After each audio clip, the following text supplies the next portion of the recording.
आणि म्हणून काही बँका या माझ्या बहिणींना दिलेले पैसे काय अकाउंट खात्यामध्ये पैसे जमा झाल्यानंतर काही कापून घ्यायला लागलेत। त्या बँकांना माझ्या सूचना आहेत, माझ्या बहिणींचे मुख्यमंत्री लाडकी बहीण योजनेतले पैसे जर काढले तर तुमच्यावर कठोर कारवाई केली जाईल। या बँकांना देखील मी सांगू इच्छितो।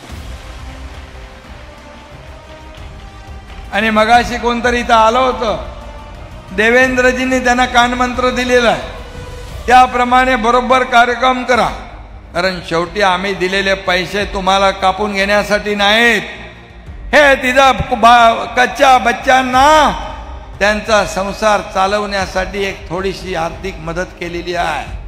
त्यामुळे बँकाने देखील यापासून बिलकुल कुठल्याही प्रकारची कारवाई पैसे कापून घेण्याची करता कामा नये।